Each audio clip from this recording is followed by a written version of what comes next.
আজান কি করো আপু? আমি এখানে সিলেকশন লিখছি বাবা। Solar system, interesting. সেটা কি? প্লাসটা বলে এখানে যে সব প্ল্যানেটগুলো দেখতে পাচ্ছ না, হ্যাঁ। প্ল্যানেটগুলো সানটাকে অনুসরণ করে ঘোরে।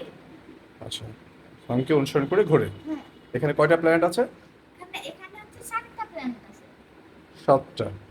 হ্যাঁ, কয়টা প্ল্যানেট থাকবে? এখানে মোট 9টা প্ল্যানেট থাকে, কিন্তু এখান থেকে প্লুটো আর নেপচুন, নেপচুনটাই বানাইনি। আর প্লুটো হলো আমাদের সোলার সিস্টেম থেকে বের হয়েছে, সেজন্য আমি প্লুটোকে বানাইনি। আর আমি হচ্ছে নেপচুন থেকে বানাই। ওকে, এখানে যে 7টা দেখতে পাচ্ছি এটা আমাকে নামগুলো একটু বলবা? হ্যাঁ, অবশ্যই। হুম। এখানে আছে হলো জুপিটার, এটা হলো আর্থ, এটা হলো মার্স, এটা হলো হচ্ছে মার্কিউরি, ইউরেনাস, আর এটা হলো স্যাটার্ন, আর এটা হচ্ছে ভেনাস। সুন্দর। তুমি এগুলো কিভাবে জানছো? আর এগুলো ইউটিউবের পাশাপাশি আমি এটা বই থেকে পড়ে জেনেছি। সুন্দর।